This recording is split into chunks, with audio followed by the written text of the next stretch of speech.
Sono Vitelio Liar, faccio parte del TS Meccatronico di Vicenza e faccio il tirocinio alla Breton SPA di Castello di Godego.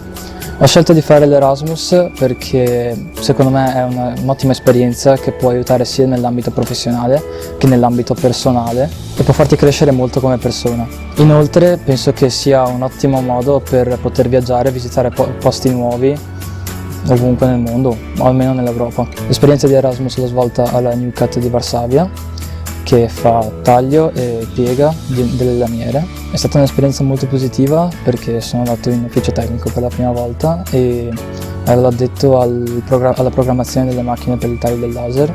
Il mio compito era disegnare il pezzo in 2D per poi programmare i fogli di taglio e fare in modo che il programma di taglio facesse più pezzi possibili con una sola lamiera.